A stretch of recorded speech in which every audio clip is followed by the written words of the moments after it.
Pai, Tudo bem? por enquanto deve ser, né? Agora a galera deve chegar por aqui. Beleza. Tomara que sim. Mas chega, sempre chega. Tudo bem com você?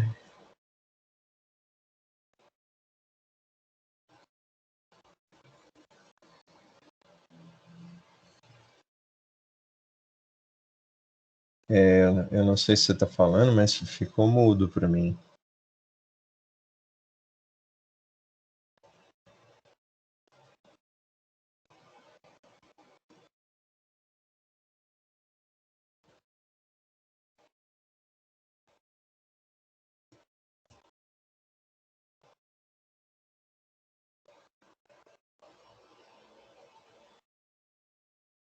Letícia entrou. Boa noite. Stephanie também, tô chegando aí. Boa noite, tá me ouvindo? Tô ouvindo. Tudo bem? Ah, tudo bem, você? O microfone resolveu funcionar. Oh, que bom. Graças a Deus. Né? Nossa, um saco esse microfone. Qual que funciona bem, né? É incrível isso, né? Tem umas coisas que parece que é feita para estragar, né? Só voltando aqui. Compartilhar a tela com vocês.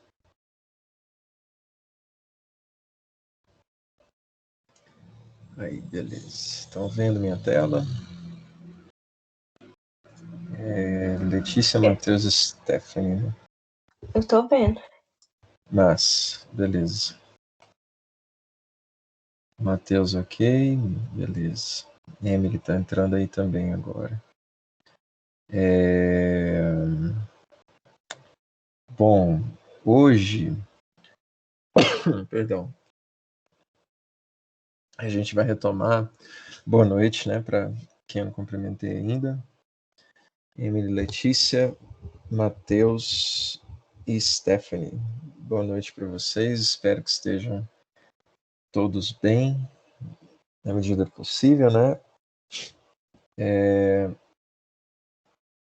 Hoje a gente vai dar sequência, né? A discussão que a gente começou na aula passada sobre o que é comunicação, mais especificamente. Se vocês olharem lá no cronograma, vocês vão ver que eu dei uma mexida, tá, em algumas coisas, mas nada que tenha feito cortar qualquer coisa, tá bom? Pelo contrário, a gente ganhou mais alguns tópicos, na verdade. Até o fim dessa semana, antes, né, de começar a gente entrar no tema propriamente, mais alguns avisos. Até o fim dessa semana, eu quero colocar aqui no site e lá no Moodle também a estrutura certinha dessas resenhas, tá? Que vocês vão ter que fazer. A primeira delas, por sinal, tá para entrega até o dia 8 de setembro. Então, elas ainda não estão disponíveis, tá? Em nenhum lugar, mas elas vão ficar lá no Moodle, tá bom? Então, eu vou colocar lá a descrição do que é direitinho e tal. A lista de textos que vocês podem escolher para resenhar. E vai estar tudo muito bem explicadinho lá, tá? E eu vou tirar um dia só para, né, explicar o que vocês têm que fazer, tá bom? Lá para essa resenha. E a gente vai ter um dia em sala também para fechar, né? A entrega dela, tá bom? Então, até o fim dessa semana quero fazer isso, tá? Pelo menos essa primeira, os conteúdos já vão estar disponíveis lá no Moodle para vocês. Espero conseguir a da segunda parte também da resenha de filme, mas se não, no máximo até fim da semana que vem, tá bom? Aproveitando que eu estou numa turma de formandos, que muitos aqui, inclusive, são meus orientandos, Denise pediu para a gente reforçar, né, em sala, o aviso aí de que ela já mandou para vocês, né, o edital de TCC, então atentar para o que está colocado lá e procurar os orientadores de vocês, né? Se não tiver um ainda, enfim, fechar. E entregar o termo, tá? Os termos de orientação. Dos meus orientandos, né, que estão aqui em sala, eu acho que quase todo mundo não, acho que pelo menos metade já mandou, tá bom? Mas aí não esquecer, porque se vocês não fizerem isso, aí a gente não tem um registro formal da orientação, e formalmente vocês estariam sem orientador, né? E, portanto, seriam desinscritos, existe essa palavra? Da disciplina de TCC, tudo bem? Então é importante providenciar isso aí o quanto antes, tá bom? Por favor, para quem não fez ainda. É isso, então tem algumas mudanças pequenas, tá, que eu fiz aqui no cronograma. A principal delas já se aplica para amanhã. Eu mudei, a gente já ia passar para o assunto de cultura, mas eu achei que ia ficar muito atropelado, assim. Então a gente vai continuar essa discussão sobre o que é a comunicação, que a gente inicia hoje, e amanhã a gente começa a entrar nessa coisa de virtual e real, tá?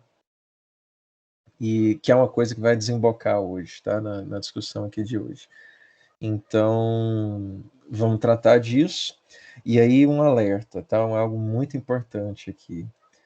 Esse texto de hoje, para quem leu, né, ou para quem pretende abrir depois, ele olha só, não dói, ó, não vai quebrar meu dedo. Ó. Cliquei aqui, aí abre o link do texto. Ele é gigantesco, ele tem 6 páginas, né? E não sei, para quem leu, né, vocês devem ter visto, ele é um texto filosófico, né, assim, no sentido de que ele é de um filósofo mesmo, e ele é muito simples de ler, né? Texto de filosofia, em geral, tem uma linguagem muito simples, mas são muito profundos também, né? Então, eles podem ser um pouco complexos. O de hoje, o do Flusser, ele é muito simples, porque ele escreve de uma maneira muito simples, ele escreve muito bem, ele além de filósofo, comunicólogo, né, ele era professor e escritor, então ele escrevia ficção também, contos, então ele escreve muito bem. Então a escrita dele é muito clara, né? Isso que não quer dizer que o conteúdo não possa ser complexo, tá? São coisas diferentes. Mas não dá para dizer que ele escreve difícil, tá? Não dá para dizer. Ele escreve num nível de ensaio, assim, então é muito simples de ler o texto dele. O texto de amanhã, por que eu estou falando tudo isso? A aula de hoje, eu acho que você consegue, eu acho, tá? Acho que dá para acompanhar sem ter lido o texto. A de amanhã é impossível, tá bom? Estou garantindo para vocês que a aula de amanhã, se você não ler o texto, pelo menos passar os olhos por ele, você não vai conseguir acompanhar o que eu estou falando aqui, tá bom? É um texto de filosofia da técnica, filosofia de tecnologia, então não tem como, não é que ele seja difícil, de novo, é um texto simples, tá? O do Pierre Levy, né? Vocês já devem ter ouvido falar, às vezes até já leram alguma coisa dele, mas as pessoas interpretam de uma maneira muito errada, muito superficial mesmo, certo? O que o Pierre Levy está dizendo, e justamente por isso cometem erros crassos, grosseiros, tá? Então, para que vocês não cometam mais erros crassos e grosseiros, não ficar confundindo essa coisa de virtual e real, então, a gente vai tratar disso amanhã. E eu explico por quê até o decorrer do final da nossa conversa aqui hoje, tá bom? Então, estou garantindo para vocês, tá bom? Já falei desse texto em sala não sei quantas vezes, para turmas diferentes, instituições diferentes, e isso é um dado. Assim, quem não lê não consegue acompanhar, tá bom? Então, passe os olhos, arruma um tempo aí, mas esse você tem que dar uma lida nele, tá bom? O texto, por sinal, também ele é gigantesco, assim, eu acho que, olha só quantas páginas, dá 5 a 11, tá? Então é 5 páginas, né? Então o texto é minúsculo também, tá bom? Muito simples de ler também, mas esse aqui, eu admito, tá? Ele não é tão fácil quanto o do Flusser, tudo bem? Então não dá para acompanhar a aula de amanhã se não ler o texto, tudo bem? A de hoje eu acho que dá, né? Mas a de amanhã não dá, tá? Estou garantindo para você não perder seu tempo, né, e tal, porque eu vou dar aula, né, vou trazer as coisas para vocês, para conversar com vocês. Então, tô só fazendo essa advertência, tá? Mas também posso dizer com muita tranquilidade que vai ser a aula mais, o máximo de complexo que a gente vai ter nessa disciplina é amanhã, tá? Depois disso para frente vai ficando mais tranquilo, ok? Eu li só depressão. Eu achei complexo, não sei se foi porque li na correria. Também acho que estou um pouco no além também. O que mais? Para quem leu aí, para quem deu uma lida, abriu, acharam o quê?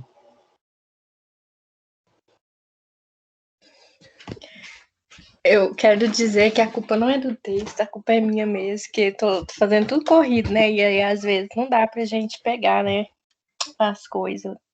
Enfim, né? Uhum. Eu fiz um esforço e li, mas Mas eu é achei ele um isso. pouco assim. Eu não entendi muita coisa, não, mas foi isso. Ótimo. Meu papel aqui é tentar ajudar vocês nessa parte. Então, né, você cumpriu o seu, vamos ver se eu consigo cumprir o meu. Eu concordo totalmente com a Letícia, porque assim, eu acho que até a metade do texto. Não, assim, as 2 últimas folhas eu não entendi nada, só fui lendo. Eu fiz umas anotações ainda, mas chegou num momento lá que eu tava sem entender nada. Ainda mais tem uma hora que ele fala. Ele dá uma explicação do dia, ele fala assim, mas a gente não vai falar sobre isso, a gente vai focar em outra coisa. Eu fiquei, então por que deu tudo isso? Não Sim, precisava. sim. Mas Sim. o que eu achei pior, assim, é porque é um texto que você para pra pensar, assim, no sentido da vida. Porque eu até anotei uma frase aqui, ó, acho que foi a primeira, que ele falou: a comunicação humana é um artifício cuja intenção é nos fazer esquecer a brutal falta de sentido de uma vida condenada à morte. Eu falei, Jesus.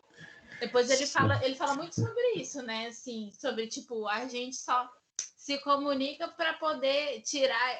Não sei se tá certo, mas assim foi o que eu captei principalmente. Para tirar essa coisa da morte que vai chegar e é inevitável, e enfim, né? Para tentar tornar a vida. Até ele fala, com companhia, tornar mais agradável, né? Então a comunicação é essa troca de informação e tudo mais. Mas é muito assim, é um texto muito viajado. Eu até escrevi aqui, texto viajado. Porque ele vai assim, ó, e não para, não. Sim, sim. Não, eu acho que você tá. Se você pegou esse ponto nevrálgico da coisa, né? A comunicação é o que tenta dar sentido à nossa vida, eu acho que já foi 50%, né? E isso é o que a gente tem que captar numa leitura, é a ideia central. Os autores, né, como são acadêmicos, enfim, eles sempre vão discutir, né, tem algum nível ali de ser prolixo, né, que não adianta, eles sempre vão falar de um monte de outras coisas, né, fazer isso que você falou, tem isso também, mas a gente não vai falar disso aqui. Nossa, mas então 2 páginas você discutindo esse negócio para depois dizer, né, que não tem sentido e tal. E essa coisa de ser de um tom assim depressivo e tal, isso é verdade, tá? Também é normal, toda vez que eu passo esse texto para os alunos, a resposta é essa. Eu falo, nossa, eu saí pensando no sentido da vida, né? A intenção não é fazer aqui um exercício esotérico com vocês, com nada disso, mas vou largar tudo e dormir. Não é nada disso, tá bom? Mas é da gente fazer, porque a ciência, né, é um texto científico, mas da gente chegar numa definição, né, daquelas perguntas que ficaram no ar da última vez que a gente conversou. O que exatamente é comunicação, né? E ele tenta responder isso em 6 páginas, né? Então, para você conseguir dar uma resposta para uma pergunta tão complicada, né, de uma maneira razoavelmente satisfatória, em 6 páginas, né, você tem que ter uma capacidade, né, de retórica que eu acho que é muito boa. Essa coisa de discutir alguma coisa e depois voltar e falar que não vai falar daquilo, é porque esse texto, esse trechinho, ele é um capítulo de um livro, tá? Então, por isso que às vezes fica alguma coisa assim no ar, né? Parece que ele já discutiu alguma coisa que você já devia ter lido, mas é porque é um pedaço de um livro, tá bom? Então, o negócio é pegar a ideia central, um pouco na linha do que a Emily falou, tá? Mas, deixa eu só mudar aqui. Configurar. Apresentada, janela. Vamos ver se vai. Sim. Mas, como é que a gente localiza esse texto assim, dentro das ciências da comunicação, né? Estudos de comunicação, não sei se já devem ter feito, né, teoria do jornalismo ou teoria da comunicação, não sei como é que é na grade do curso, o nome, ou se mudou também, mas vocês já devem ter visto em algum momento que a gente tem várias concepções diferentes sobre o que é comunicação dentro da área que estuda isso, né? E um dos maiores problemas que a gente tem dentro das décadas de estudo que a gente tem, né, de estudos de comunicação, é que a maior parte dos livros, artigos sobre isso, não falam sobre comunicação. Eles discutem os efeitos, eles discutem a comunicação de massa, mas a grande maioria dos textos, dos artigos, dos trabalhos científicos não tratam do conceito de comunicação em si, certo? Por quê? Aí tem várias razões, né? Eu acho que fazer que nem o Flusser, não caberia aqui a gente entrar em muitos dos detalhes, mas tem a ver muito com a formação dos pesquisadores que trabalham com comunicação, historicamente, né? Se a gente pensar lá nas origens, Escola de Chicago, anos 20, anos 30 nos Estados Unidos, né? A grande maioria trabalhava tentando transformar a pesquisa em comunicação em algo aplicável, certo?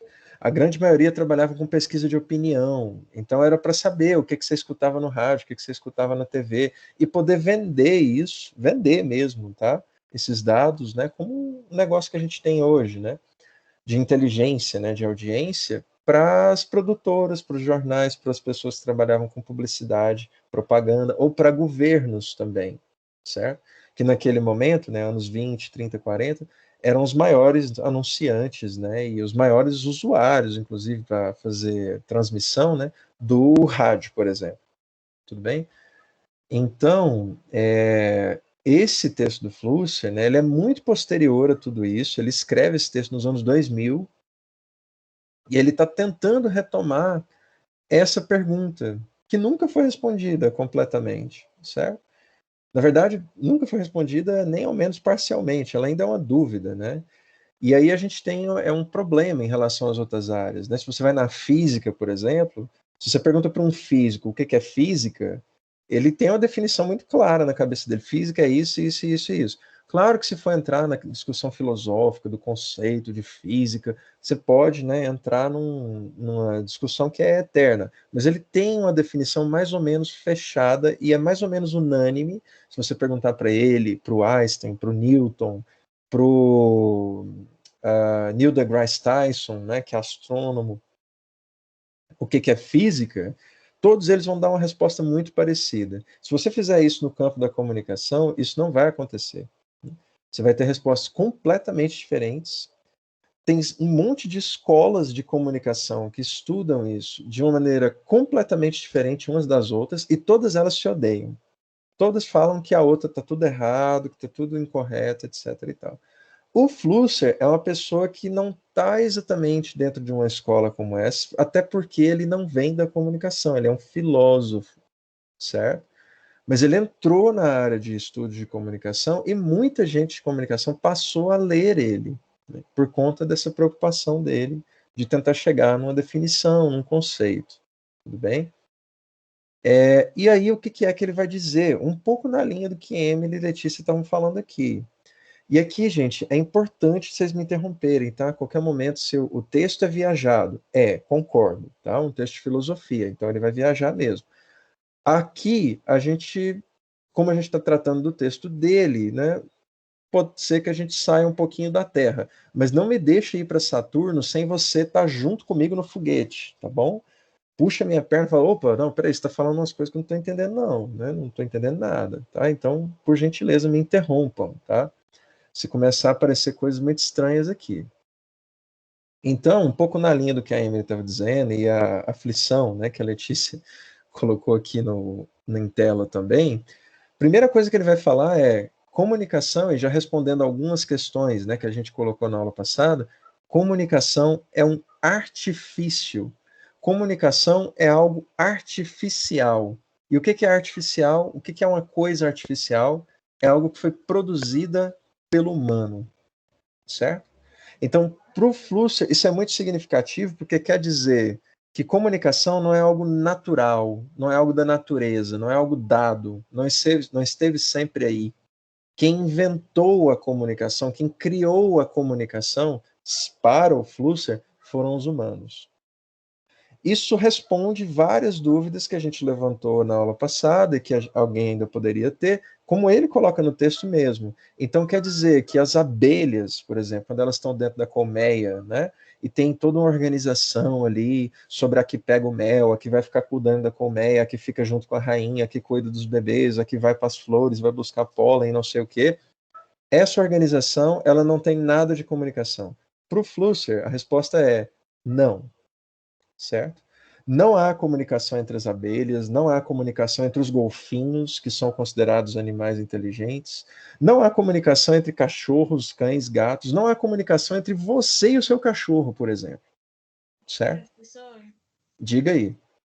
só para me deixar elucidar aqui para mim, que eu estou ainda Sim, meio diga. confusa. No caso, a gente vai estudar só os conceitos desse autor, mas isso não quer dizer que é a verdade. Não. Existem outras vertentes que dizem Sim. outras coisas que também pode ser considerado certo dependendo da pessoa. Sim, sim, é o que eu Porque estou dizendo para você. eu posso não concordar com o que ele está falando, né? Claro, sim, com certeza. Tá, com certeza. Só que por que eu estou trazendo o Flusser para vocês? Né? Ele é uma pessoa contra o mundo inteiro dizendo isso, né? Só ele acredita nisso, todo o resto do mundo. Não.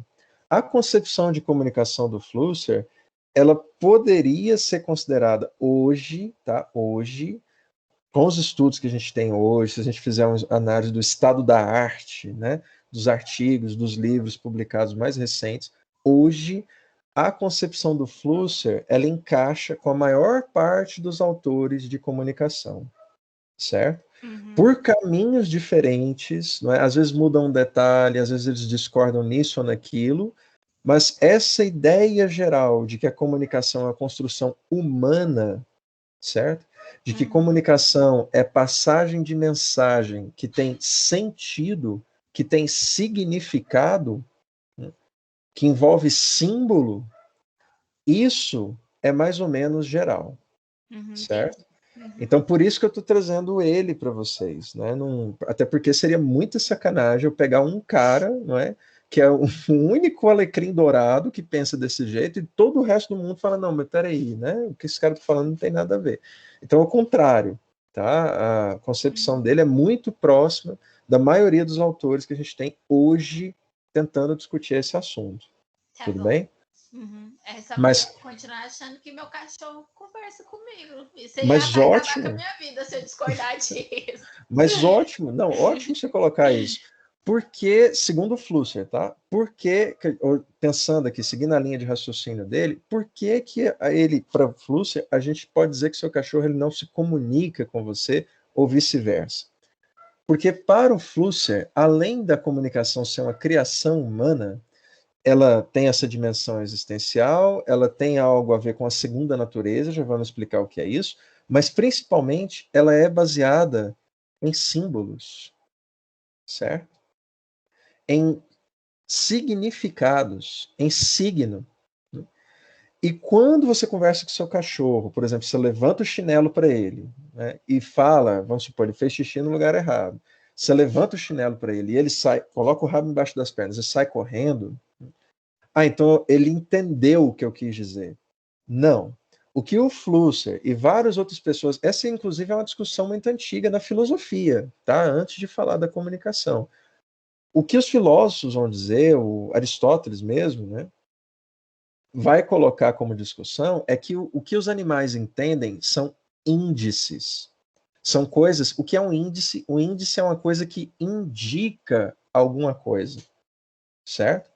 Enquanto os animais trabalham com índices, nós humanos trabalhamos com signos, símbolos e signos. Signo, porque eles significam alguma coisa. Eles precisam ser interpretados. E depende de eu ter sido letrado, né? De eu ter aprendido esse signo, o que ele significa, o que aquele símbolo quer dizer, para mim conseguir decifrar o significado. Para os animais, o que a gente tem é um índice que indica alguma coisa. Então, quando você levanta o chinelo do seu cachorro e ele sai correndo com o rabo embaixo das pernas, ele está entendendo o quê? Entendendo, né? Você levantou o chinelo, então, eu vou apanhar, vou sair correndo daqui. Tanto é que se ele não tiver feito xixi no lugar errado, né, mas você, por alguma razão, pegou o chinelo na sua mão e olhou para ele, ele sai correndo. Por quê? Porque você pegar o chinelo e olhar para ele significa que ele vai apanhar. Indica isso, certo? Então, ele entende as coisas por associação. Ele não interpreta o significado das coisas, né? Mas quando eu chamo, né, um nome muito específico, né? Sara Diva, não é? É o nome da minha cachorrinha. Não é não, tá? Tô inventando aqui. Aí eu chamo ela, né, e ela atende pelo nome, quer dizer que ela entende que o nome dela é esse. Não. Quer dizer que o padrão sonoro que você emite, quando você fala essa palavra, que para você significa o nome do seu cachorro, para ele sai um som ali que ele entende mais ou menos como: preciso ir até o meu dono. Certo? Porque eu vou ganhar comida, porque ele precisa de mim, porque alguma razão. Certo? Tanto é que, se você fala uma palavra parecida, às vezes ele presta atenção. Ele não vai até você, mas ele, será que é comigo? Ele levanta a orelha. Não é assim? Então, é dessa maneira que esses autores vão distinguir comunicação, que é baseada na interpretação, em código, em símbolo, linguagem, significado, de índice, certo? Que é uma coisa muito simples, né? É uma comunicação primitiva, né, que é baseada apenas em associação. Isso indica aquilo, né?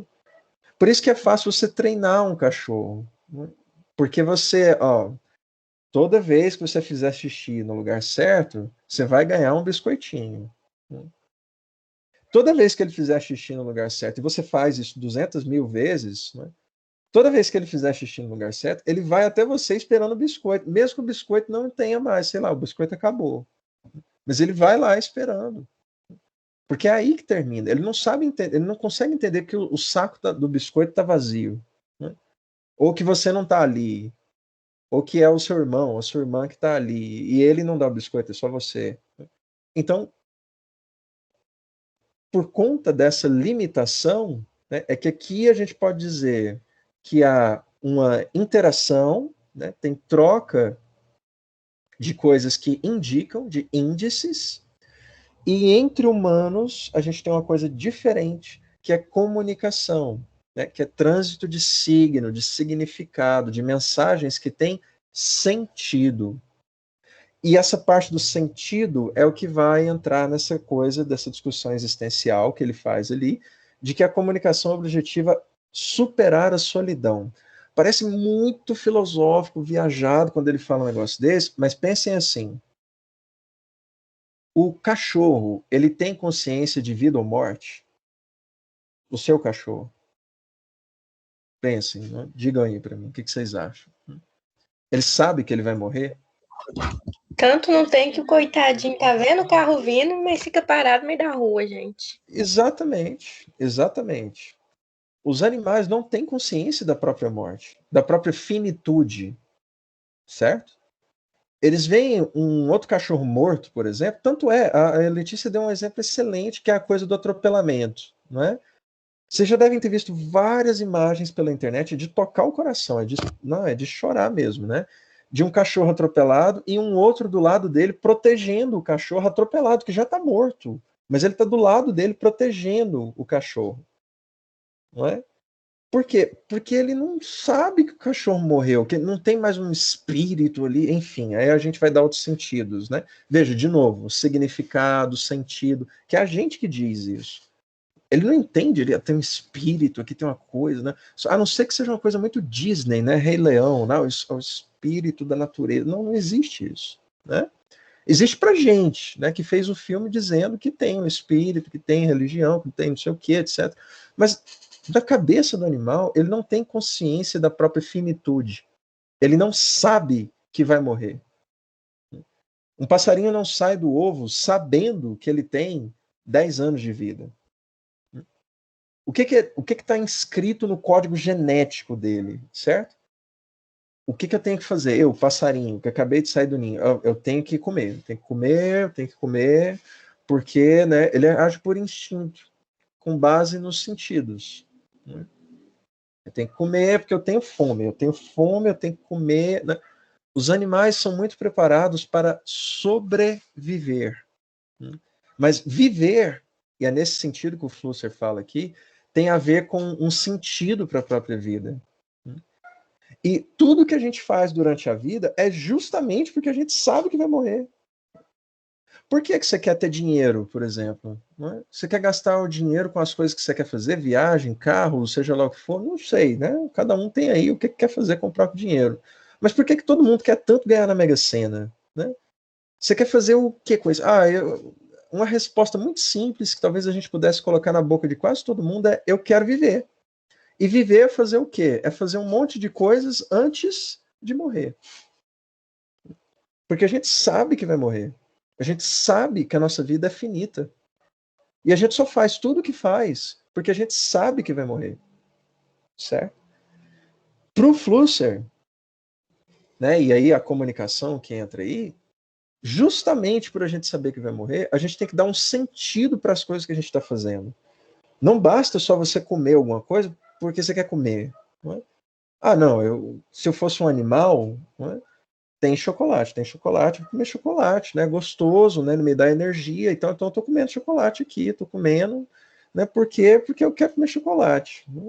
Tô comendo, e é isso aí, eu preciso comer.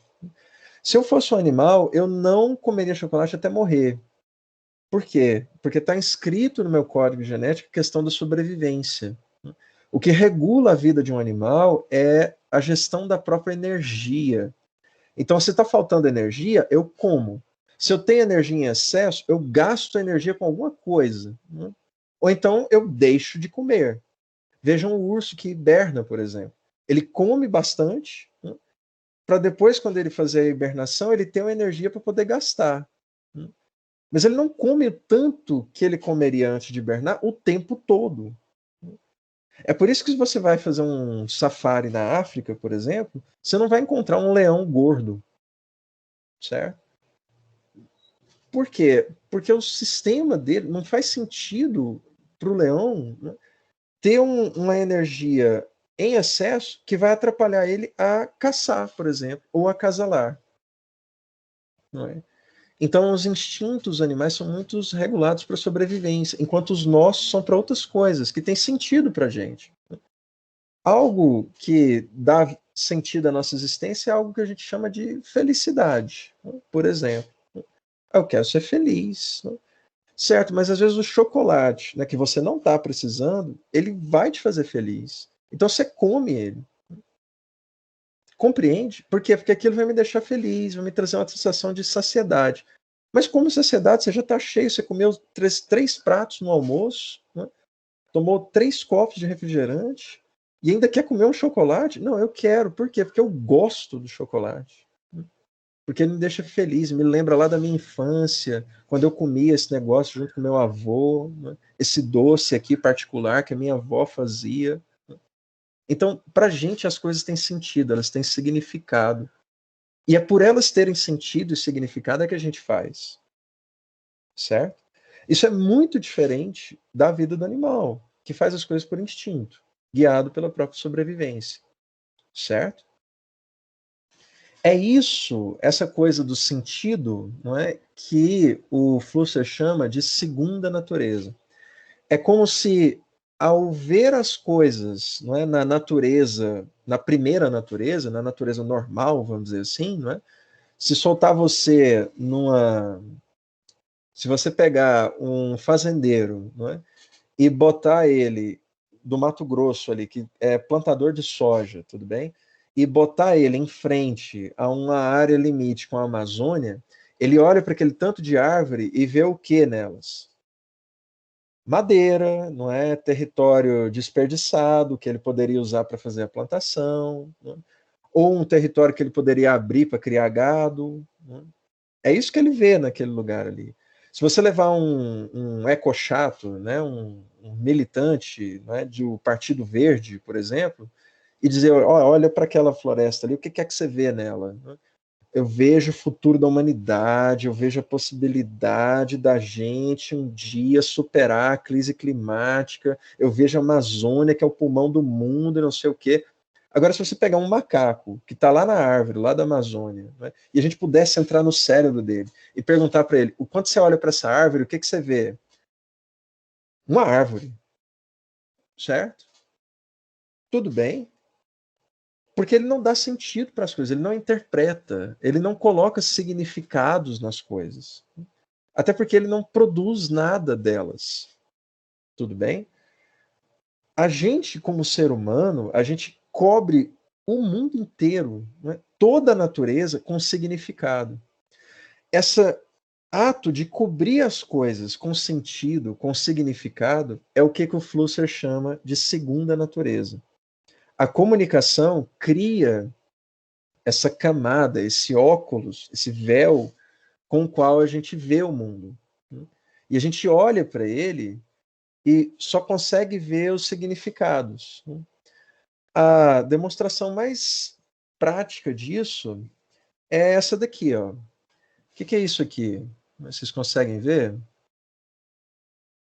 que é isso, gente? Um cartão de crédito? Um cartão de crédito, não é? Então, só que a resposta correta para essa pergunta seria: isso é plástico. Certo? Se eu tivesse, no lugar desse cartão de crédito, uma nota de R$2 e mostrasse ela aqui para vocês, vocês iam me dar uma resposta, dizer o quê? O que eu tenho aqui na minha mão? Vocês iam falar, professor, você é tapado? Você tem R$2, né, na sua mão. Não. Na minha mão eu teria um pedaço de papel azul. O valor do dinheiro, ele é absolutamente abstrato, certo? O significado é a gente que dá para ele. Tudo bem? E ele só existe na nossa cabeça. Isso me lembra a questão até do nosso próprio país, né? Quando os portugueses chegaram e apresentaram os índios, né? Não sabiam o valor do ouro, né? Então, Exato. tinha mais significado para os portugueses do que para os índios. Isso que você falou é excelente, porque olha só, o código dos índios, não é? Essa segunda natureza que eles criaram, que aqui, dando um spoiler, você pode chamar de cultura, certo? Que é esse conjunto de símbolos e signos, né, que me ajuda a interpretar a realidade, a dar sentido para ela, não é? Isso, os índios tinham um tipo de código, que eles viam no ouro, que é um pedaço de madeira, um pedaço de pedra amarelo que está ali. Né? Para que ele serve? Para nada, né? Ele é um pedaço de pedra que está ali, às vezes até interrompendo a passagem do rio, né, para chegar na aldeia, alguma coisa assim. Então, é um pedaço de pedra, não é? Mas o valor que se dava para o ouro enquanto uma coisa preciosa, muito rara, não sei o quê, isso estava na cabeça de quem? Do europeu. Esse exemplo que a Stephanie deu é excelente. Porque o conjunto de códigos, né, a interpretação que ele dá para a pedra, né, o significado dela para ele, para aquela pedra amarela, é dinheiro, riqueza, poder, valor. Né?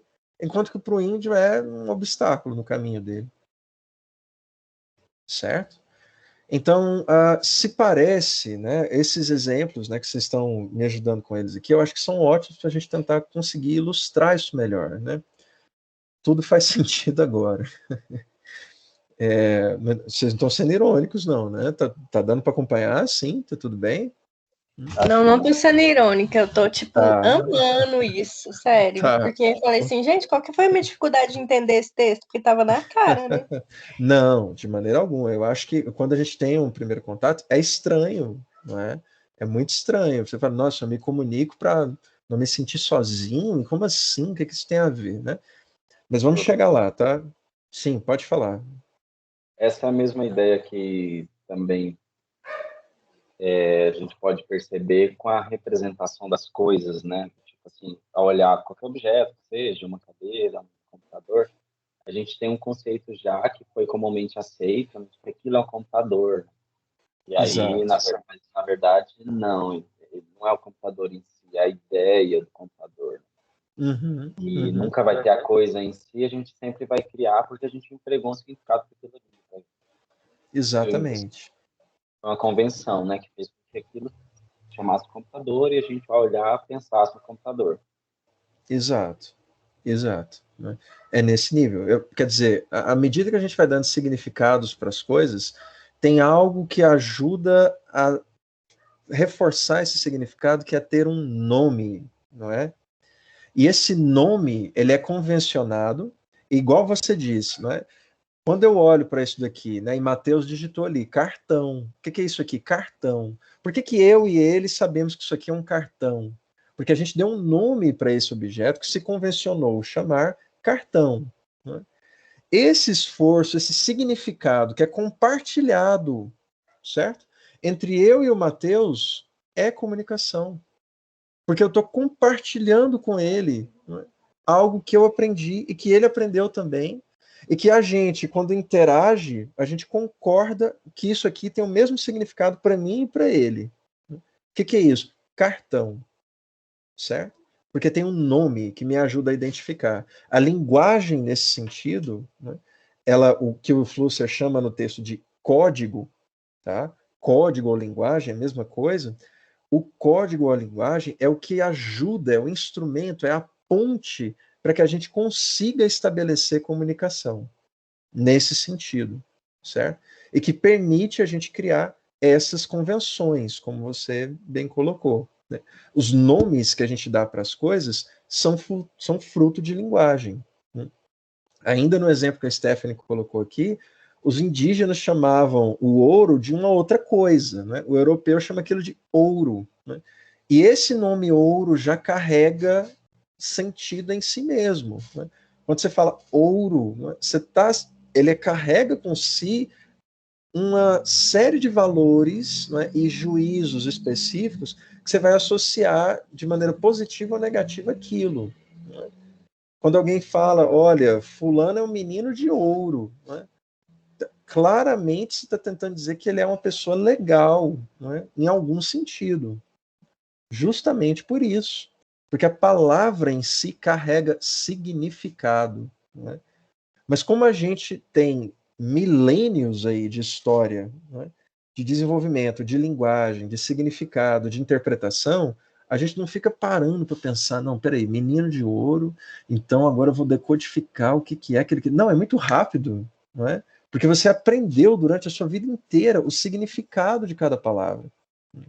E a gente foi montando isso para montar um repertório que a gente usa para compartilhar sentidos ou significados com as outras pessoas. Esse ato de compartilhar ou colocar em choque, não é? O que a gente entende pelas coisas do mundo é comunicação. Tudo bem? Ok até aí, gente? Posso avançar aqui?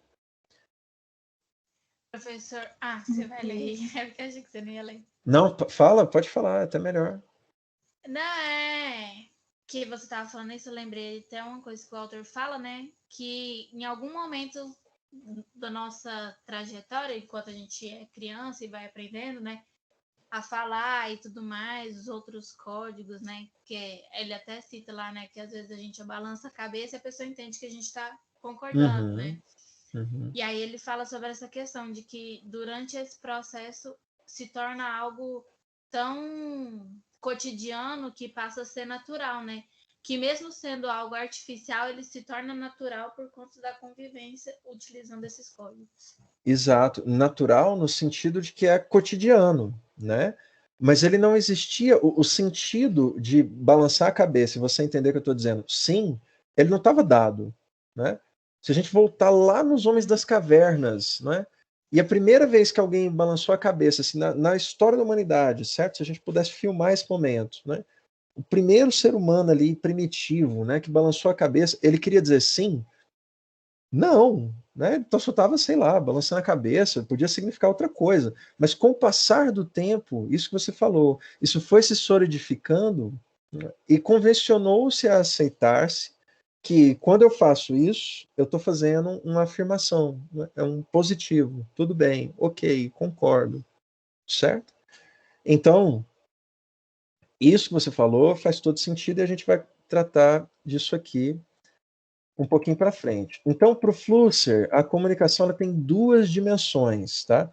E isso aqui é um pouquinho mais específico dele mesmo, tá? Que é essa dimensão existencial, ou seja, a gente se comunica para fugir da solidão e da morte, não é? E ao mesmo tempo, ela tem uma dimensão formal, que é, na verdade, é o como a comunicação acontece, que é por três processos, né? E isso aqui, essa parte, tá? Deixa só eu ligar o meu marcador aqui. Essa parte, ela é universal, tá? Isso daqui, dimensão formal. Isso aqui, todos os estudos em comunicação entendem comunicação como isso daqui. O que o Flusser faz é acrescentar essa parte aqui, que nem todo mundo toca nela, tá? Mas essa daqui é universal, tudo bem? Comunicação é um processo que envolve produzir, armazenar e transmitir informação. O problema é que se a gente termina de definir comunicação aí se eu usar só essa dimensão, aí os cachorros comunicam, certo? Aí qualquer ser vivo se comunica, porque ele transmite, por exemplo, o DNA, né? Se eu for lá no nível do DNA, toda vez que o papai passarinho e a mamãe passarinho fazem filhotinhos e têm ovinhos, o que eles estão fazendo? Produzindo informação, né? Juntando os códigos de DNA deles, que vão ser armazenados no ovinho, né? E que vão ser transmitidos para o passarinho que vai nascer daquele ovo.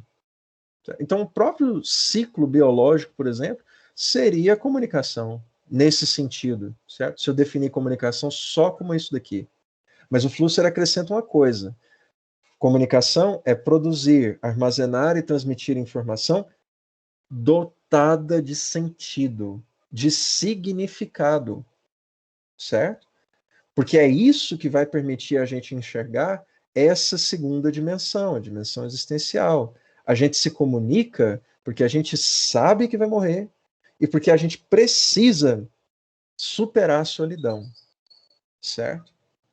Nesse sentido, a maior parte dos estudos em comunicação vão localizar o processo de comunicação como isso daqui, né?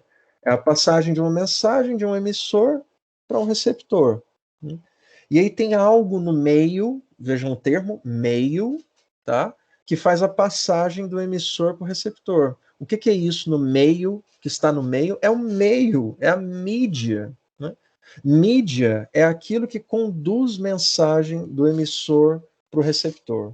Isso é mídia, tá? Só isso. Mídia é só isso.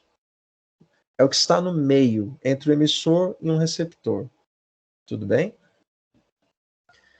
E aí, se a gente for fazer, né, uma análise da história, um pouco do que a Emily estava falando, e também no exemplo que a Stephanie colocou, a gente tem o que o Flusser chama, aí isso aqui é mais específico dele, tá? Mas, de novo, entra em interseção com o que vários outros autores estão falando, de uma escalada da abstração.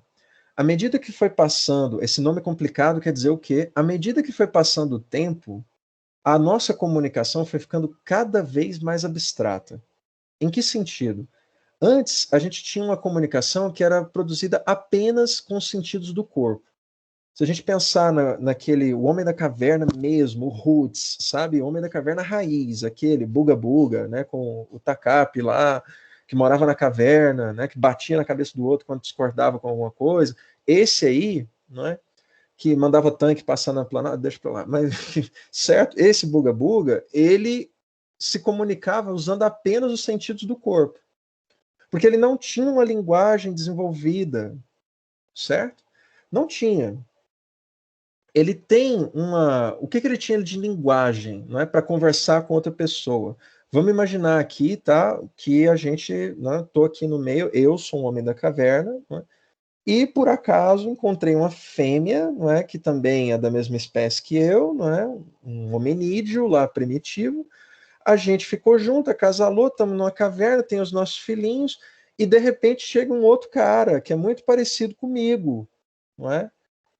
E não tem linguagem, não tem escrita, não tem anuir com a cabeça ainda, tá? Não tem nada. E é a primeira vez na história que duas pessoas de espécies, da mesma espécie, estão se encontrando, certo? Lá os dois homens primitivos, os primeiros que se encontraram. Né? Como é que foi esse diálogo, né? Se a gente pode chamar assim. Provavelmente com grunhidos, gritos, não é? Um sentindo o cheiro do outro, né? Uma coisa meio animalesca mesmo, não é? Com sentidos do corpo humano. À medida que o tempo foi passando, a gente começou-se a convencionar-se que, por exemplo, quando eu emitia determinado som, queria dizer para ele ficar longe. Né? Quando eu emitia outro tipo de som, poderia dizer para ele, poderia se aproximar. Né? Ou se eu fazia algum gesto com os braços ou com a cabeça, era uma autorização ou uma desautorização para ele chegar perto de mim. Certo? Então era uma comunicação que usava todas as dimensões possíveis, não é? Usando os sentidos do corpo. Tato, olfato, não é? Visão, claro, gestual. Não é? Nesse sentido, é um pouco a figura do que a gente tem do homem primitivo mesmo, né? Então, esse tipo de comunicação, ela se dava no máximo com ferramentas, né? E à medida que a gente começou a trabalhar com isso, a pedra talhada, as pontas de lança, os machados e não sei o quê, a gente começou a transformar o mundo que a gente tinha em volta. Começou a cobrir a natureza, né, que era até então essa primeira natureza, transformar ela em uma natureza diferente. Porque a gente tinha agora instrumentos que eram a extensão do próprio corpo, não é? O machado, ele não me fazia fazer algo que eu não fazia antes, né? Se eu usava as mãos para bater um bichinho e poder comer ele depois no jantar, agora eu uso o machado porque eu faço isso de maneira mais rápida ou mais eficiente. Né? Eu vou montar uma lança porque eu consigo acertar o bichinho mais longe. Né? Mas na prática, todos esses instrumentos são extensões do meu corpo, são sentidos, né, que eu estou usando para interagir com o mundo. Certo? E até aí eu estou falando ainda de uma comunicação que é tridimensional. Né? Inclusive quando eu montava, por exemplo, coisas para dar um significado para as coisas. Passado alguns anos, talvez um pouco mais de 40, né, a minha companheira, por exemplo, podia morrer. Né, e eu fiquei vivo. E aí, nossa, é a primeira vez que estou vendo isso. Tem um corpo caído aqui. Né? Mas eu não sou um animal qualquer. Eu não vou, sei lá, comer os restos. Né? Não vou fazer isso. Porque ela viveu comigo, então, e eu interagia com ela, a gente compartilhava instrumentos, né? A gente criou uma espécie de divisão de tarefas, onde eu saía à caça, ou ela saía às vezes, e um ficava vigiando a toca, né, que pertencia aos dois. Então, eu não posso fazer qualquer coisa com o corpo dela, eu vou, não sei, talvez colocar numa urna, alguma coisa, vou construir uma coisa para colocar o corpo dela dentro. Né? Então, eu estou dando significado ao que até então era um pedaço de carne. Né? Exatamente como das presas que eu abatia até então. Certo? Nesse sentido, eu estou criando uma segunda natureza. Né? Eu estou criando um mundo que só faz sentido para mim, ser humano. Tanto é que se esse mesmo bicho que eu matei lá atrás, né, um dia entrar nessa caverna e encontrar lá a urna onde eu botei o corpo da minha companheira finada, né, que ele vai fazer com o corpo? Se ainda tiver carne, ele pode comer, ou se tiver só os ossos, ele vai largar lá. Para ele não significa nada. Né? Porque para o animal não significa nada. Certo? Mas para o humano tem sentido aquilo ali. Certo? Depois a gente começou a sofisticar um pouco mais, né, e começamos a produzir intervenções no mundo que tinham um sentido mais profundo, o de representar algumas coisas. Né? Por exemplo, pinturas em cavernas. Né? Então é quando a gente começa a tentar representar o mundo. É aqui que começam as representações. É quando a gente pega o mundo da primeira natureza e tenta transformar ele em um mundo que eu compreendo, que eu dou sentido para ele, eu dou significado. Para um morcego voando dentro daquela caverna, o que significa esses traços na parede? Nada. Inclusive, talvez ele nem veja, não é porque não faz nenhum sentido para ele. Até porque animais não tiram sentido de nada. Para um outro hominídeo que vai chegar naquela caverna depois e encontrar essa pintura que eu deixei lá, significa, não sei, que ele abateu esse animal. Ou que não sei, que aqui nessa região tem animais desse porte. E eu posso procurar por coisas nesse sentido. É alguma representação de alguma coisa que tem algum sentido, significado para ele, para a pessoa que fez esse desenho. Certo? E que a gente, séculos depois, milênios depois, vai tentar extrair dele.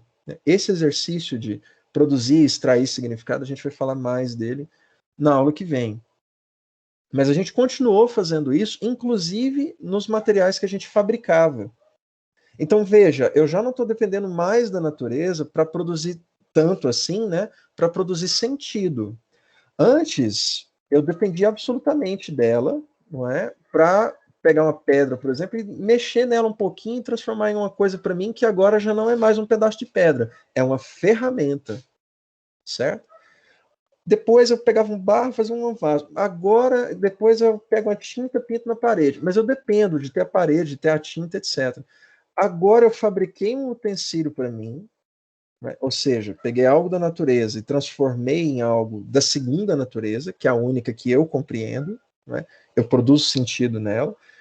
E nesse objeto da segunda natureza, que é o vaso, eu vou criar alguma coisa em cima dele. Então veja que está aumentando o nível de abstração, certo? Até então podia ser um pote qualquer, um pote, né? Mas agora que tem um desenho de um arqueiro no pote, por exemplo, quer dizer que ali guardava-se, por exemplo, flechas. Então eu estou aumentando o nível de abstração, está ficando mais abstrata, certo? A comunicação. Depois, quando veio a escrita, começou a aparecer, né, escrita cuneiforme, enfim, a gente chega, por exemplo, nos hieroglifos, aí, né, muitos milênios depois, tá? Aí a gente vai ter um exercício de abstração muito maior, porque eu não consigo chegar, né, na pedra aqui, eu vejo um desenho, né, é um bicho aí, é uma hiena, né, um urso, sei lá, eu estou olhando aqui, eu consigo entender mais ou menos. Agora explica para mim o que é que está escrito aqui. Como é que eu vou explicar? Eu só consigo explicar se eu entender, se eu conseguir interpretar, extrair significado de cada um dos símbolos que estão colocados ali na parede dos hieroglifos. Então ficou muito mais abstrato, certo? Agora a gente produz significado não só sobre superfícies, mas sobre linhas. E a sequência, a linearidade, linearidade, a sequência em que a gente dispõe cada um dos símbolos importa. Porque se eu colocar um pássaro e depois um sol, quer dizer uma coisa. Mas se eu colocar o sol e depois o pássaro, quer dizer outra coisa. Certo? Então, a ordem que eu coloco os desenhos que eu estou fazendo passa a ter um sentido também. Para além de cada desenho ter um significado, a ordem que eu coloco eles, a posição em que eu vou colocar eles, também tem um significado. Então está ficando mais complicado, não é? Mais abstrato, certo? E até então, o que eu estou falando aqui? Estou viajando na maionese? Não, estou contando a história da humanidade, que está documentada em qualquer lugar. Algum tempo depois, né, os romanos, por exemplo, para quem fez história da imprensa vai lembrar, eles começaram a usar esse código, escrita, linguagem, para produzir o que seriam os primeiros jornais, a ata diurna, não é?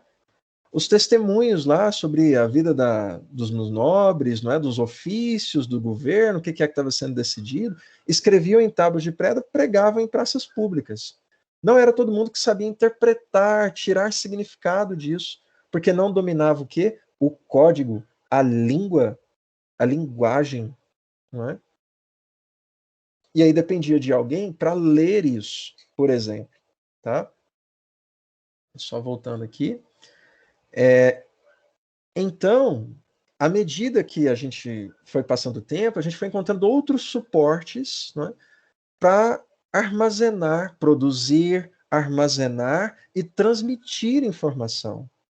Vejam que o cara lá atrás, que fez essa pintura aqui na caverna, de novo, ele tinha consciência da própria morte. Ele sabia que ele ia morrer um dia. Então, o que ele estava deixando aqui, mais do que uma representação, era um testemunho para o futuro, certo? Era uma mensagem para o futuro. Né? Era dizer, olha, eu vou morrer um dia, mas para quem vier aqui depois de mim, vai saber isso aqui que eu estou querendo dizer com esse desenho. Que pode ser qualquer coisa. Né?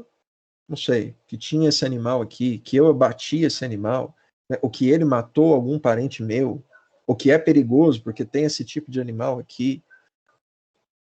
Então, todo registro que a gente faz, ele é sempre, qualquer registro, ele é uma mensagem para o futuro. A gente não para muito para pensar nisso, não é? Mas é nesse sentido. E também é uma tentativa de se comunicar com o outro. É por isso que o diário, por exemplo, ele é uma coisa muito mentirosa. Né? Você dizer, eu não quero que ninguém leia o meu diário. Né? Talvez não agora, né? Mas você está escrevendo para alguém, mesmo que seja para um outro eu que você está cultivando dentro de você. Mesmo que seja para você mesmo, né? Tentar se entender depois. Mas você sempre escreve, produz informação para outro. Então, sempre que a gente desenha, produz qualquer tipo de informação, a gente está fazendo isso para o outro. E é por isso que é comunicação. Certo? Nesse sentido, a comunicação ela serve para perpetuar o homem na história, o homem humano, não é? E é por isso que a escrita foi uma invenção tão sensacional, porque você podia fazer isso de uma maneira literalmente codificada. Se a pessoa não dominasse o aramaico desses textos aqui do manuscritos do Mar Morto, por exemplo, se a pessoa não lê, se ela não entende aramaico, ela não vai entender o que está colocado aqui. É uma mensagem cifrada pela língua, pelo código, certo? À medida que o tempo foi passando, a gente teve uma segunda revolução nessa parte da comunicação unidimensional, né? Até então a mais abstrata, que ela ganhou uma escala muito maior quando apareceu a prensa. Vocês vão se lembrar lá de história da imprensa. O Gutenberg fez a prensa e agora começou a produzir livro muito mais rápido. E isso permitiu, em última análise, o surgimento do quê? Dos jornais. Que você também não consegue entender se você não dominar a língua, o formato de produção, etc. Enfim, então, o jornal por si mesmo, no momento em que ele aparece, era uma coisa estranha. Né? Por isso que muita gente não lia. Né? Ele era lido em praça pública, em reuniões de familiares ou da própria nobreza, mas ele não era... Ele era lido, né, por quem entendia, para várias pessoas. Então, ele era ouvido. Né? Tem um filme muito bom, né, que chama Relatos do Mundo. Eu não sei se vocês já assistiram. Tem no Netflix, tá? Que mostra um pouco isso. É um cara que é leitor de jornais. A profissão dele é essa. Né? E a gente não está falando da Idade Média, a gente está falando de Faroeste, né, nos Estados Unidos, 1800 e alguma coisa. Então, tem pouco menos de 200 anos isso.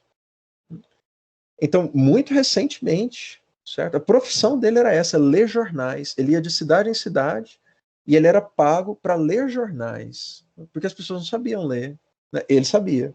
Aí ele cobrava, juntava todo mundo numa salinha, todo mundo sentadinho nos banquinhos, e ele ia ler as notícias do dia. Ou do último mês, né? Já que a circulação era muito diferente. Mas isso quer dizer que a gente deixou, né, à medida que a gente foi avançando numa comunicação cada vez mais abstrata, isso quer dizer que a gente deixou de usar as outros níveis de comunicação menos abstratos? Claro que não. A gente ainda consegue, não é, conversar presencialmente, face a face. Inclusive, o desejo é que a gente sempre faça isso. Por que sempre é melhor? Por que todo mundo aqui nessa sala vai me dizer que é melhor conversar, por exemplo, com o seu namorado, quando você teve um desentendimento com ele, pessoalmente. Por quê? Por que ele te liga e fala assim, a gente precisa conversar? Ué, mas a gente tá no telefone, vamos conversar. Por que tem que ser pessoalmente? Porque o corpo fala também, né? Exatamente. As ações e tudo, nossas feições. Para não tomar também nenhuma decisão precipitada, né, professor? Porque tá frente a frente é outra coisa do que tá atrás de um celular, né? Mas por quê? Por que que é diferente? Igual a Emily falou. Porque o corpo fala, porque as expressões falam, porque você tem, a resposta mais completa para isso poderia ser, porque você tem mais elementos, não é?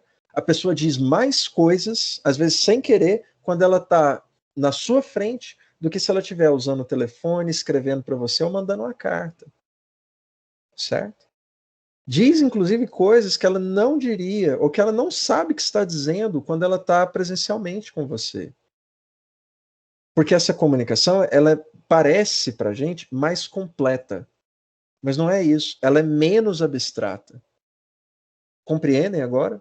Ela é menos abstrata, ela é mais concreta. Quando alguém fala no telefone, o tom de voz ele pode ser interpretado como felicidade ou deboche do que você está falando. Você fala alguma coisa, a pessoa ri. Por que você está rindo disso? Eu não estou te contando piada. Você está rindo. A pessoa pode estar só feliz, mas por conta da risada, você pode entender como um deboche. Frente a frente, é mais fácil você julgar isso. Porque não tem a abstração, você não fica imaginando, certo? A imagem dela para você no telefone é absolutamente abstrata.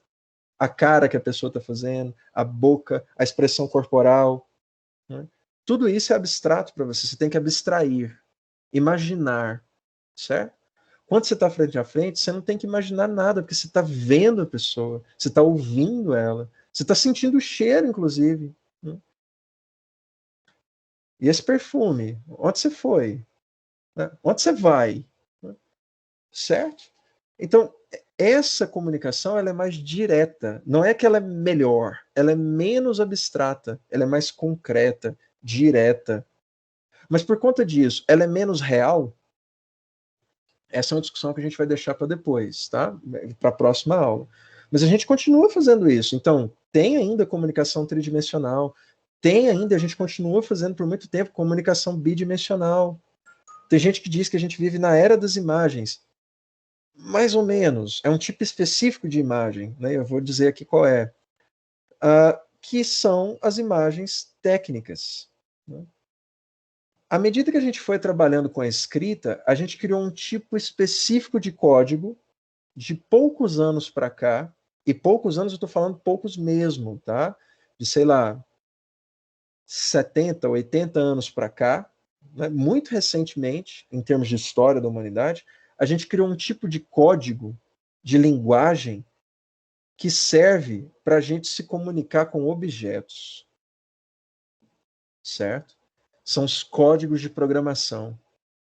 É escrita, é linguagem. Inclusive, eles têm esse nome, código, linguagem. Linguagem HTML, linguagem Python, linguagem R. Certo? Eles têm esse nome. Mas eles servem para quê? Para a gente se comunicar uns com os outros? Você vai mandar uma mensagem para alguém, você digita assim, li, enter, href, a igual, li, a, tal, height, se, true, false. Você faz isso? Não. Porque você não conversa com alguém na linguagem da máquina. Não é? Mas para você conversar com a máquina e dizer para ela fazer o que você está querendo que ela faça, tem um código para fazer isso. Certo? Se você for um desenvolvedor. Quando você não é um desenvolvedor, como é que você conversa com a máquina? Como é que você fala com o seu celular, por exemplo? Como é que você diz para ele o que você quer que ele faça? Nesse sentido, se a gente falar assim, né? Falando com o seu celular. Como é que você diz para ele, abra o Facebook? Como é que você faz isso? Você digita no código e ele entende você, não é? E aí ele abre. Não, você não precisa digitar código. Como é que você faz isso? Você toca num ícone na tela. Por quê? Porque tem uma outra camada, tem algo entre você e o código, não é? Essa coisa que é o quê? A mídia no caso, a interface, né, gráfica do celular, que faz o agenciamento dessa comunicação entre você e o dispositivo.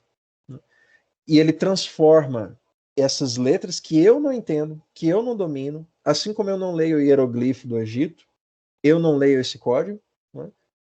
Mas alguém lê. E ele faz com esse código o quê? Ele produz, esse código aqui, produz a imagem que aparece na sua tela do personagem do joguinho, do aplicativo do celular. Né? Esse código produz a imagem que você vê na tela.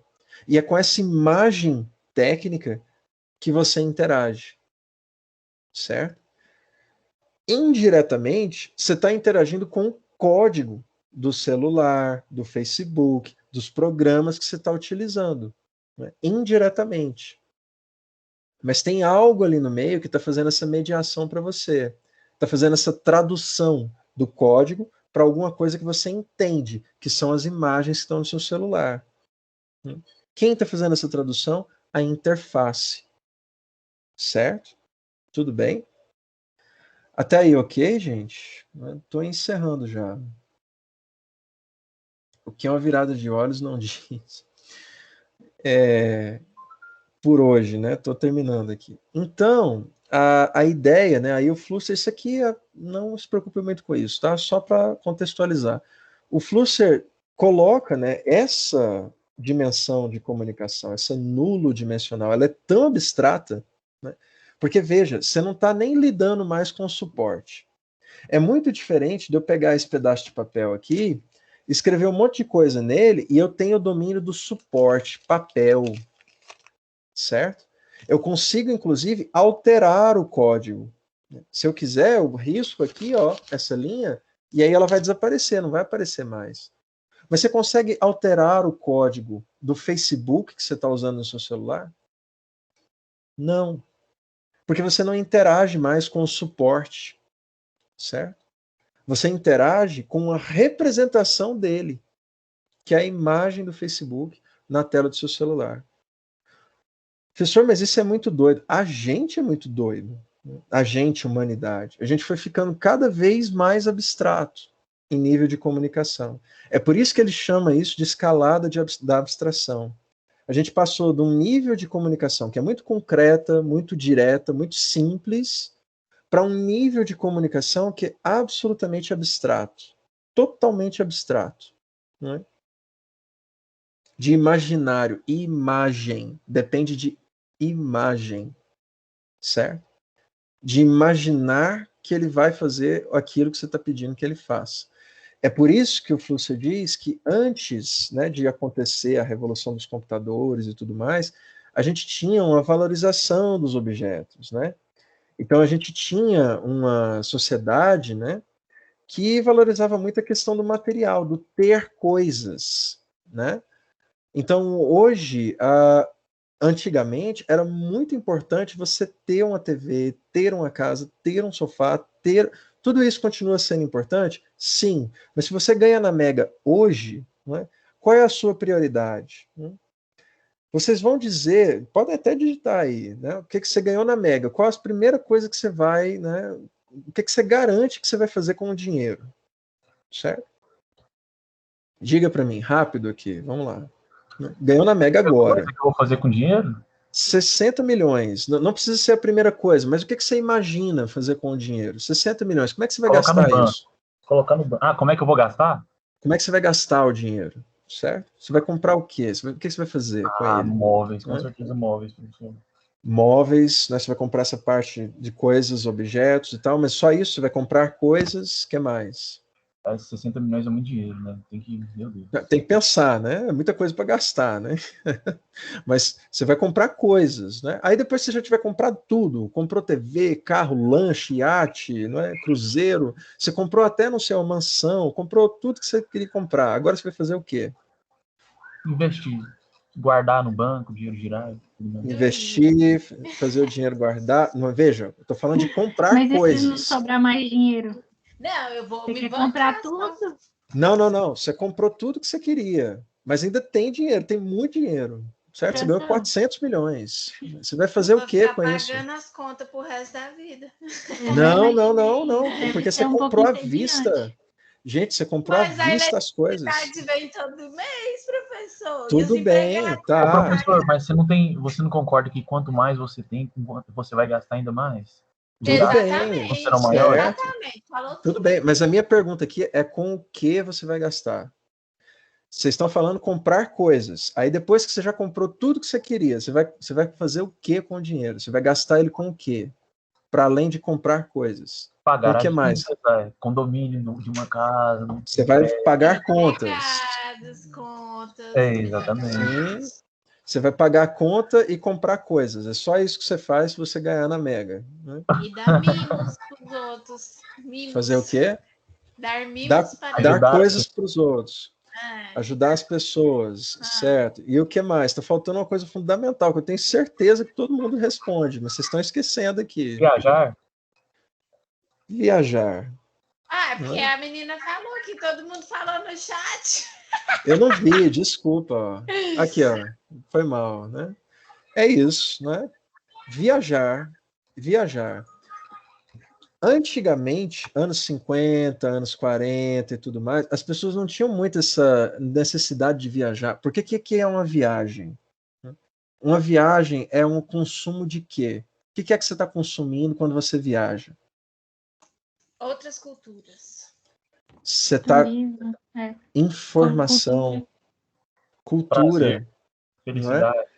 Você está extraindo sentido das coisas. E o que é isso que você está... Tudo isso que vocês estão falando. Prazer, felicidade, cultura, informação. Tudo isso são coisas concretas. Você pega na felicidade, na cultura, são coisas abstratas. Certo? Absolutamente abstratas. São coisas que se você dissesse, se viajasse no tempo e viesse na casa desse cara aqui, que gastou o salário de 15 meses para comprar uma televisão, você fala para ele, não, mas você não vai viajar? Para quê? Para que eu vou sair daqui? Certo? Essa concepção de consumir informação, de consumir coisas abstratas, esse valor que a gente dá para as coisas abstratas, ela é uma coisa do nosso tempo, que tem a ver com a valorização dessas imagens técnicas, certo? Então, isso é fundamental. Isso cria uma sociedade que antes era de trabalhadores e consumidores, né? Era alguém que trabalhava para comprar coisas. Né? Comprar coisas, pronto, estou feliz, estou realizado, etc. Não importa, não tem mais nada para mim fazer. Né? O sonho americano era isso. Né? Eram essas fotos aqui. Ter a TV, ter o rádio, uma geladeira, surgindo os eletrodomésticos, comprar as coisas. Aí tinha uma hora que, bom, você comprou tudo, e é isso aí. Né? Mas você nunca comprou tudo, porque tem uma indústria ali, né? E a gente vai falar disso algumas aulas à frente, que está pronta a te oferecer sempre produtos novos, né? Para entrar um pouco nessa linha do que o Matheus falou. Você nunca está satisfeito. Né? Quanto mais você tem, parece que isso abre a sua cabeça para ter outras coisas, não é? E aí, o imaginário que a gente tinha era esse, né? A dona de casa que está esperando a Segunda Guerra acabar para o marido dela voltar e poder comprar para ela coisas. Ela não quer viajar, ela não quer ir para outro lugar, ela quer coisas. Né? Era isso que a publicidade do tempo vendia. E era isso que as pessoas compravam de fato. Atualmente que a gente tem uma coisa totalmente diferente. Né? Mas a gente não sabe lidar muito com esses objetos. E aí, por conta disso, é que a gente tem todos os problemas da cultura digital. Né? Como assim a gente não sabe lidar muito? Você entende perfeitamente como é que seu celular funciona? Quais dados ele capta de você? Para onde vai as informações que você publica no Instagram? Quem exatamente tem acesso às mensagens que você manda pelo WhatsApp? Você consegue me responder com absoluta certeza todas essas perguntas? Como é que é a pergunta, professor? Você consegue me dizer para onde vão todos os dados que o seu celular armazena de você? Você sabe dizer assim exatamente o destino de cada um deles? Impossível. Jamais mesmo. Dificílimo, até colocar no que você falou, impossível. Por que impossível? Porque chegou num nível de abstração tão grande que você não tem mais contato direto nenhum com o suporte real, concreto, daquilo que está te mandando as informações que aparecem na sua tela. Você não controla os servidores do Facebook. Você não sabe o que tem nos servidores do Google, ou o que eles estão captando de você. Você não pode ir lá nos servidores da Netflix e abrir um filme que está lá, mas que ele ainda não liberou para acesso, porque tem uma agenda, né, que o Netflix vai decidir quando soltar aquele filme no catálogo dele, certo?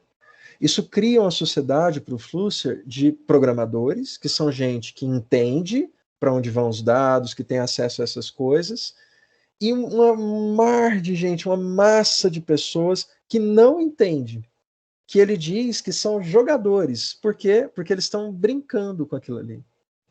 Eles estão apertando os botões e vendo no que dá. Mas eles não sabem exatamente como é que funciona aquilo. Certo? E essa é uma discussão que a gente vai continuar na próxima aula. Tá? E a partindo aqui de um pouco do que o Flusser vai colocar, né, nessa contraposição aqui entre dois tipos de comunicação. Uma comunicação dialógica e uma comunicação discursiva. E a pergunta que vai ficar para a gente abrir a próxima aula é: nas redes sociais, por exemplo, ou nesse mundo de internet, o que a gente tem mais, né, é diálogo ou discurso? Para responder? É mais para a gente pensar para a próxima aula, não é? Mas diga aí, né? Se já tiver um rascunho, né, o momento é esse também. Eu acredito que seja discurso. Por quê? Também acho. Porque as pessoas, elas querem falar, elas não querem ouvir a opinião do próximo, elas só querem falar. Isso, ótimo, ótimo. Mas então por que a gente diz que atualmente a comunicação nunca foi tão fácil? Que nunca foi tão fácil você ser ouvido, por exemplo? Porque muita gente quer falar, né? Justamente. É esse o paradoxo, não é? Que é um problema, não é? E que atravessa toda a história da comunicação, mas que nesse momento é um drama muito forte, não é? E tem algo que sempre volta nessas discussões que a gente vai tratar em detalhe na próxima aula, que é a coisa, e até apareceu um pouco nessa aula aqui, do real e o virtual, não é? Às vezes as pessoas, ninguém disse aqui, agora só até voltar no chat aqui que eu fiquei, discurso, não, beleza. Mas às vezes até aparece alguém dizendo, não, a gente tem nas redes sociais diálogo, mas é um diálogo meio fake, assim, né? Porque você não está conversando de verdade. Você sempre que vai fazer um comentário, você está muito preocupado com como as pessoas vão ler. Então acaba sendo discurso. Então é um problema com os diálogos virtuais, né? E aí, por conta disso, a gente não tem como ter um diálogo virtual legal, mas o diálogo real, né, do mundo real, aqui, ele sempre vai ser melhor nesse sentido. Professor, quando Diga você aí. fala assim de mundo virtual, você fala é só tipo comentário, essas coisas, não está relacionada a tipo WhatsApp. Qualquer coisa na internet. Porque em teoria a internet facilitou a comunicação entre pessoas que moram distante, que pode ligar, fazer até chamada de vídeo, né? E isso com pessoas que estão no Japão, por exemplo, que era impensado antes, né? Então, nesse sentido, facilitou o diálogo. No meu ponto de vista, sim. Mas aí, se a gente for fazer um saldo, colocar na balança, atualmente a gente tem mais diálogo, mais discurso, né? Ou melhor, colocando uma pergunta melhor, a gente tem mais diálogo no virtual ou no mundo real? Ou tem esse diálogo do mundo real, ele é melhor do que o do virtual? Ou do virtual é melhor do que o real? Porque, como você colocou, eu não poderia falar com a minha prima que mora no Japão, sei lá. Né? Muitas perguntas, né? São coisas para a gente pensar para abrir a próxima aula, tá? E aí, de novo, gente, vou reforçar o aviso, tá? Não deixem de ler, pelo menos, né, tentar esse texto aqui do Pierre Levy, tá bom? Se a aula de hoje teve algum nível de viagem e tudo mais, eu espero ter conseguido, pelo menos um pouquinho, né, melhorar a compreensão para quem leu o texto, né, e para quem não leu, entender o que eu estava tentando dizer aqui. O meu esforço foi esse. Se não ficou claro, não tem problema, o momento é esse para vocês falarem aqui, tá? E amanhã também a gente vai continuar esse assunto, mas amanhã é muito fundamental que vocês tentem ler o texto, tá bom? Porque é mais puxado essa discussão de real e virtual. Embora a discussão de hoje seja um ótimo embasamento para amanhã, tá bom?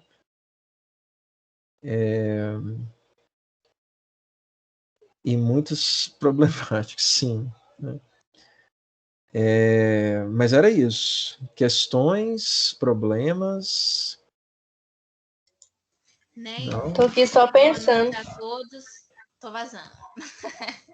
Boa noite. Professor. Tô aqui pensando, diga aí.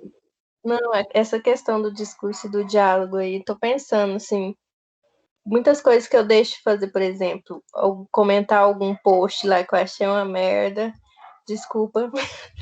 Não, aí lá aí. fazer aquele comentário, tal. Se tivesse uma discussão, assim, pessoalmente, capaz que eu teria falado, mas ali eu não falo porque vão ter outras milhões de pessoas vendo e pode gerar um monte de ataques e tal. E aí eu fico pensando, então, isso seria, no caso, eu estaria fazendo um discurso ali, né? Não ia ser. Porque ele é pensado, né? Essa é uma questão interessante também. Então, diálogo é quando é natural e discurso é quando é planejado. Eu acho que sim. Eu acho que sim, viu? Por isso nós sabemos que os políticos fazem discurso.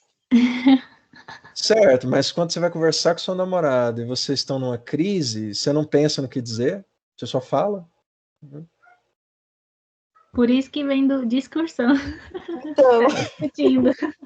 então depende. Se for por mensagem, ainda pensa um pouquinho. Mas lá... Pois é. Então, acho que são questões, né, que a gente leva para pensar, né, na próxima aula. Mas legal. Mas essa Diga, questão fala. dos comentários, eu vejo que agora as pessoas modificam bastante, até porque o Instagram, por exemplo, colocou que a pessoa pode ter curtidas no próprio comentário, outras milhões de pessoas podem comentar o mesmo comentário que ela fez, e a pessoa ainda pode fixar, que é algo que dá visibilidade ainda muito maior por comentário dela, além do post, né? Então, eu acho que as pessoas até podem modificar o que elas falem só para poder aparecer. Então, eu não acredito que isso seja diálogo. Nesse sentido, eu acho que tem uma defesa interessante, não é? Mas qualquer coisa que você postar lá vai ser lida por alguém. Então, se tem um trânsito de informação de um lado para o outro, não é? E não é diálogo, porque é uma coisa de duas vias também. Então, enfim, eu acho que são questões para a gente pensar, né? Que a gente vai tentar responder amanhã, né? Um teaser hoje aqui. Mas obrigado, valeu, viu, pela participação de vocês, eu gostei. Não sei se falei muito também, cortei vocês, mas vamos tentar corrigir isso amanhã. Certo? Valeu, Letícia, boa noite. Que isso, Steph? Não, de jeito nenhum. Foi ótimo. Obrigado, gente. Boa noite para vocês. Até mais.